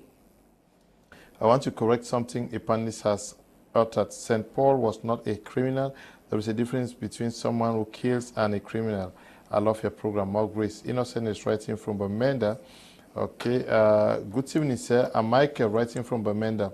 Thank you, people, for the good work. I wish every TV station in Cameroon could do same up the good work. Okay. Good evening, Mr. Leo. Great efforts to you about your team. Many people do not know that the prison is a training ground for great leaders. Think of Paul, Joseph, and Daniel in the Bible, and Nelson Mandela in South Africa, and Queen Jacob writing from Kumbu. Good evening to you, Mr. Leo. Joseph became a prime minister in Egypt after 30 years jail term. There is still hope for ex-convicts. As a software developer, I am there to support Mr. Derrick for any IT-related needs in his NGO. Marcos is writing from Bamenda. Okay, you have many guys who want to support your efforts, Mr. Derrick. Please just call Derrick after the program, and for those of you who still want to get to him, write to me. I'll give your number to, or I will send his number to you guys. Mr. Leonard, I thank God for you and your program, especially bringing Brother Derrick to talk to us. Matthew 25:35-46. The Bible says, I was in prison and you came to me. Hebrews 13:3 says, remember those in prison as though in prison with them. Brother Derrick, more grace to your elbows. Please send me his number. Chaplain Prison Ministry, Bamenda. Okay, Pastor Derrick. No, Frederick writing there. Good evening, Mr. Leo. I would love to have Mr. Derrick's number because it's not easy to do what he did. So may God promote him and give him strength. It's Miro Man writing from Muyuka. Okay, I've sent you Mr. Derrick's number. Please, Mr. Leo, Olodov is a subdivision in Ocean Division under South Region, not East Region. Thanks, Mr. Ama. Okay, I thought Lodov was in the East region. Mr. Derrick, now, your organization, Hope International, what is it that you are doing for ex-convicts? I would like to answer that question with a little bit, with a story. Okay. There was this man sitting in his guest room, and he was struggling to read a magazine. And his 5-year-old son kept coming and bothering him. So he thought of what he can do to keep this guy busy. So he went inside the magazine, tore one page, and on that page was the picture of a world map. So he tore it into pieces like a puzzle, and he gave it to his son that he should go put it in order. He knew that it's something that would take him about 3 to 5 hours. But to his greatest amazement, this guy went, and before 5 minutes, he came back with this whole issue put in place, and his dad was really amazed, and he said, son, how did you do it? The son said he simply turned behind that paper and saw a picture of a man. So he simply put the man together, and the world came back in order. So I want to say, Hope International, we have an event that is coming up, that is a reconciliation table tennis championship. Okay. That is starting from the 3rd of September right to the 5th of November. And the main objective of this table tennis competition is to raise awareness. Like it's like a movement, it's a campaign. Like doctor said, we all deserve a second chance. That's the theme of that campaign, which we are calling on everybody to come together. Let's see how we can be able to send this strong message across in the hearts of Cameroonians. And we also intend to use this program as the official launch of the activities of Hope International. Yes, the competition will be taking place at Ayaba Hotel, and with Paco Vita. Then now the finals will be done at the Bamenda main stadium. Yes, we are inviting everybody of goodwill, people who believe that truly we can be able to talk as one people to come, so that together we can be able to see how we can transform ourselves and transform life and build a peaceful and lovable society for us all. Yes, but you're going to be launching these activities. I see that you say you all deserve a second chance. We not all only deserve, prisoners, almost we everybody, all because deserve a all of us second have seen now, and we want to be given a second chance. You say activities of hope are economic empowerment, activities, greenhouse farming, animal farming, automobile garage, mechanical garage, cattle ranching, landscaping and construction, aquaculture, aviculture, tailoring workshop, sporting activities, table tennis, championship, volleyball, championship, hill race, snooker championship, sociocultural activities, advocacy, adult school, prison visitation programs, traditional dances, traditional outfit presentation and open door days, religious activities, Bible school, church ministration, choir ministration. Yes, a lot of activities. You have money to do this? No, we intend to use this championship to raise funds for the construction of the Hope International Reformation and Rehabilitation Center. Okay. Yes, in which we will use, like when you are coming from prisons, we take you directly from prisons to this center. We have psychologists, we have people, doctors that will be working with to rehabilitate these people before socially reinserting them back into the society. Exactly. You've this launching. You've already talked with some authorities in Bamenda. Yeah, we have gotten already the authorization from the senior divisional officer, from the DO for Bamenda 2, from the city mayor of the Bamenda City Council, and then we have also met with the coordinator of the Bamenda main stadium. Yes, and we are still in our sensitization. We are still going around meeting those people. Is this a Bamenda affair or a national affair? No, we are starting with Bamenda, but we intend to take it to all over the 10 regions of Cameroon and also the entire Africa and the world at large. Are you already in contact with some prisoners in New Bell, in Ngongeh and others? Yeah. Already selling this idea to them? Yes, I have friends all over, like in every prison in Cameroon, even in Nigeria, because this whole initiative too is also legalized in Nigeria. We have been to the Kirikiri prison in Lagos, Nigeria. So I already have most of them, and they are really now waiting for us to come up. Okay, a very great initiative there. I'll take some few messages and no, we're already out of time. But hello, Mr. Leo. Great program as usual. Please kindly share Hope International details. It's an effort to be encouraged. Okay, I'll send you Mr. Ndansi's number. Just get to him and see how you can work together. Good evening, Mr. Leo. I like Mr. Derrick's courage. Thank him for me. Ndomi is writing from Douala. Good evening to Ndomi. But sincerely speaking, if there is an effort to encourage, this is it. It's Hannah writing from Boya. Mr. Derrick, please, you are not alone. Our Lord is with you. Continue the good work. Dr. Ako, we just have 5 more minutes. I'll give everybody 1 minute to talk to our televiewers about what Mr. Derrick is doing. There is need for persons to come together to assist what he's doing. Yeah, it is not, if you see somebody coming before the media of the organ of this nature, it means that Derrick's idea has been embedded spiritually, and maybe for it to manifest. In fact, we used to say that for the spirit to come out physical, we need to see the physical part of man. And so this is what we are talking. Hope International is based in Bamenda. And one of the things people might not know equally, that the Anglophone crisis has created again more of the prisoners we are talking about, with a lot of them, hopefully, within the Bamenda Central Prison. So if there is a need to assist, I believe the humanitarian part of it, we get it very laudable that we have to support, and everybody hoping that Hope International will bring more peace and sincerity within inmates. First of all, I would like Mr. Derrick that at times it's not also good to take a huge burden. if we start with the Bamenda Central Prison, is going to do much. The impact in quality at times is not the number, but the quality of what you bring out. So at times, a small denomination, high effectiveness. So this is what I believe.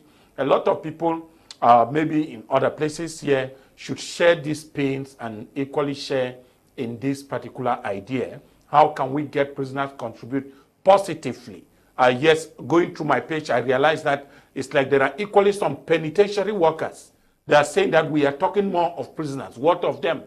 So you can imagine that some penitentiary workers who are thinking that their working conditions are not better off. How will a prisoner be better off when the worker is not better off?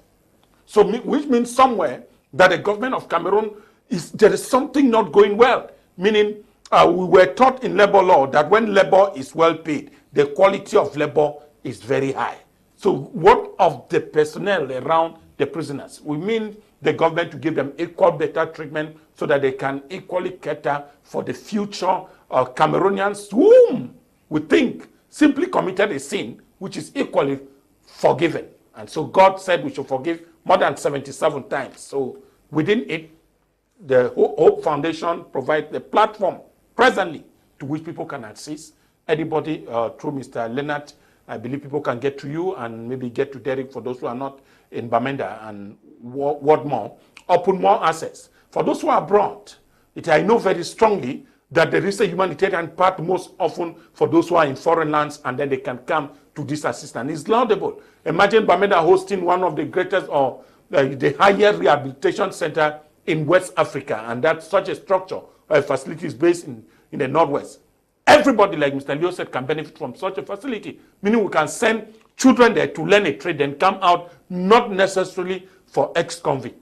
It becomes humanitarian, not only for prisoners, but equally for any other Cameroonians. And why not Africa as a whole? Okay. It is laudable, it is ours, and we must protect and keep it.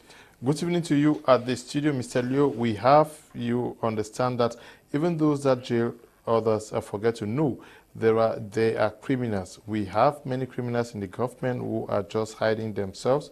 Please, if this government is genuine, then all prisoners should be released as a sign of forgiveness and a way forward for reconciliation in this country. Okay, good evening to you. That is your thought. Now, Hannah Kwechi, writing from Limbe, continue with the good work, Mr. Derrick. We are behind you. Congratulations, okay? This is Pastor Ezekiel, writing from Pastor Ezekiel Chumbe Chue. Please help me with his number. Pastor, you have his number there. Good evening, Mr. Leo. I love the program. It's Grace, writing from Kumba. Good evening to you, Grace. Good evening, Mr. Leo. What a great program, and hope is lost with Mr. Derrick. God bless you. Can I have his number? Pastor Nehemiah, writing from Bamenda. Now, yes, one last word of to those who are, many persons are watching us from prison. What is it that you're going to be telling them, Doctor? Yeah, the first thing I will comment on is the fact too, like Dr. Aku said, let the government take care of prison warders, because most of those issues that are coming into prison are passing through them because of their conditions that they are living. Cigarettes, marijuana, and some of those things, they pass through the prison warders to get to the prisoners. I think that the government needs to watch them.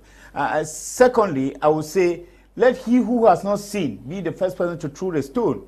And I think that when you think about this, you will be able to have that compassionate heart and be able to forgive and reintegrate and accept these people as they are. Now, thirdly, Derrick made a startling revelation here about the rate of homosexuality. And I am sure people have heard that 100 homosexuals will create 200 as they come out. It is for the first time I hear that when you do that, you actually lose something in you, and to regain it, you need to get further with another person in order to gain your strength. I think that the government needs to already handle this issue and know that when somebody is coming out from prison, they need to be able to handle these people with care. Fourthly, I would say that, okay, the government should support this organization, this association. Thank God already the government knows the importance of association, and that is why they liberalized, they gave the freedom of association in the 1992 law, which is important, that this association will come to help even the DDR. And why not? Let them give them subvention, because this will be like working with the DDR, and actually, as they said, they will also be receiving prisoners, and they will have all of these psychologists and all of those people taking care of of those who have come out from prison. I think that they need the support of the community as much as they need the support of the government. The government needs to come to their aid, and I think it is only in coming an association that actually the voices of people are heard, and the voices are heard resoundingly. And I think I want to encourage Derrick, and I know that with this association, when it takes up the ground, those people who are in the bushes, they are going to see, especially with this competition that you have organized. Let me tell you, it is going to create a lot of impact. And we are advising all those who are even in the bushes, in the Anglophone crisis. This is an opportunity to come out and even join them. And I mean, like Max Ehrman of Desirata said, it is good to be at peace with yourself. And why not at peace with the world? Because when you are at peace with yourself, you are happy. And when you are at peace with the world, you are a happy person. Leave the world. Life is worth living. Okay. And as the world is, let us be able to encourage them. Dr. Simo, le dernier mot par rapport à ce qui se passe dans nos prisons. Vous partez souvent à Nubel. Oh, oui. Peut-être à Banganté aussi. Partout, quand l'occasion m'est donnée. Non, le dernier mot, simplement, c'est déjà savoir que l'erreur est humaine. Et la perfection n'est pas de ce monde. Ça veut simplement dire qu'en réalité, nous sommes tous des prisonniers ici. Ce n'est pas parce qu'aujourd'hui, on n'a pas été arrêté qu'on va croire qu'il a beaucoup péché. Nous sommes tous des prisonniers. Donc, merci. L'erreur est humaine et la perfection n'est pas de ce monde. Donc, on gagnerait. Ou alors l'État, l'Afrique, l'humanité, n'est-ce pas, gagnerait à adopter un nouveau regard sur ces catégories de personnes. Et je crois qu'il est important que la société s'implique énormément et arrête, comme il a si bien souligné, en fait, comme on l'a si bien souligné sur ce plateau, cette stigmatisation, le fait de croire que non, tous ceux qui sont partis en prison sont des vauriens, ce qu'on appelle en English useless boy, useless person. Non, ce n'est pas les useless persons, c'est des personnes qui peuvent encore apporter quelque chose de bon dans la société. Et voilà un exemple parfait que nous avons aujourd'hui. Donc, peut-être c'est à Bamenda, mais je peux vous dire que si vous avez une occasion d'organiser un événement à Douala, vraiment, je serais très ravie de vous accompagner soit avec mon image, soit avec ma personne, avec mon temps, avec tout ce que je peux. Okay. J'aime bien des projets pareils, je vous accompagnerai volontiers. Si l'événement, si à un moment de votre évolution, vous avez un événement dans la ville de Douala, donc simplement que l'État du Cameroun revoie, comme je l'ai dit à l'entame, les stratégies et les moyens d'incarcération dans notre société, je suis d'accord, et que des prisons comme celle de 19 soient davantage construites partout pour essayer de décongestionner les différentes prisons du Cameroun, Douala, Yaoundé, Bamenda, je crois bien, partout sur le territoire national, et que la société, n'est-ce pas, adopte un nouveau regard, et que les familles, ça il faut, j'allais oublier, que les familles apprennent non seulement à pardonner, mais à accepter des frères qui ont commis des erreurs et se sont retrouvés en prison. Okay. Good evening, Mr. Liu and your panelists. I'm happy with the education that Mr. Derrick is giving and the contributions of the other panelists. Mr. Liu, my worry is that considering the fact that there are Cameroonians that are already living in their houses like prisoners who are unable to get even a square meal a day due to poor governance policies. If prisons are well taken care of like Western Wall, will people not leave their houses to better stay in prison? Sumbele Kelvin is writing from Kong Samba. Okay, good evening to you, Kelvin. No, you will not leave your house to go stay in prison. Even, yeah. Good evening, Mr. Kum. Thanks, it's Julius writing from Bamenda. Good evening, Julius. You're asking for a number. Thank you. I have sent you Derrick's number. You can just get to him. And those of you who want to get to Derrick, just request the number, especially on WhatsApp. I'm going to share the numbers his number with you. Good evening, Mr. Liu. I love the program. It's Amu writing from Yaoundé. Good evening, Mr. Liu. It's Dairan writing from Kumba. I love the program. Yes, Derrick, certainly you have one last word for those watching you from across Cameroon and beyond. What is it that you want them to take home after today's edition of the program? Okay. They say national transformation begins with a renewed mindset. Okay.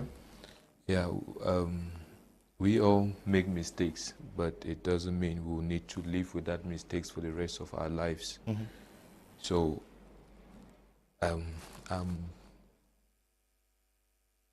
I'm just asking everybody to join us in this campaign of We All Deserve a Second Chance. Mm-hmm.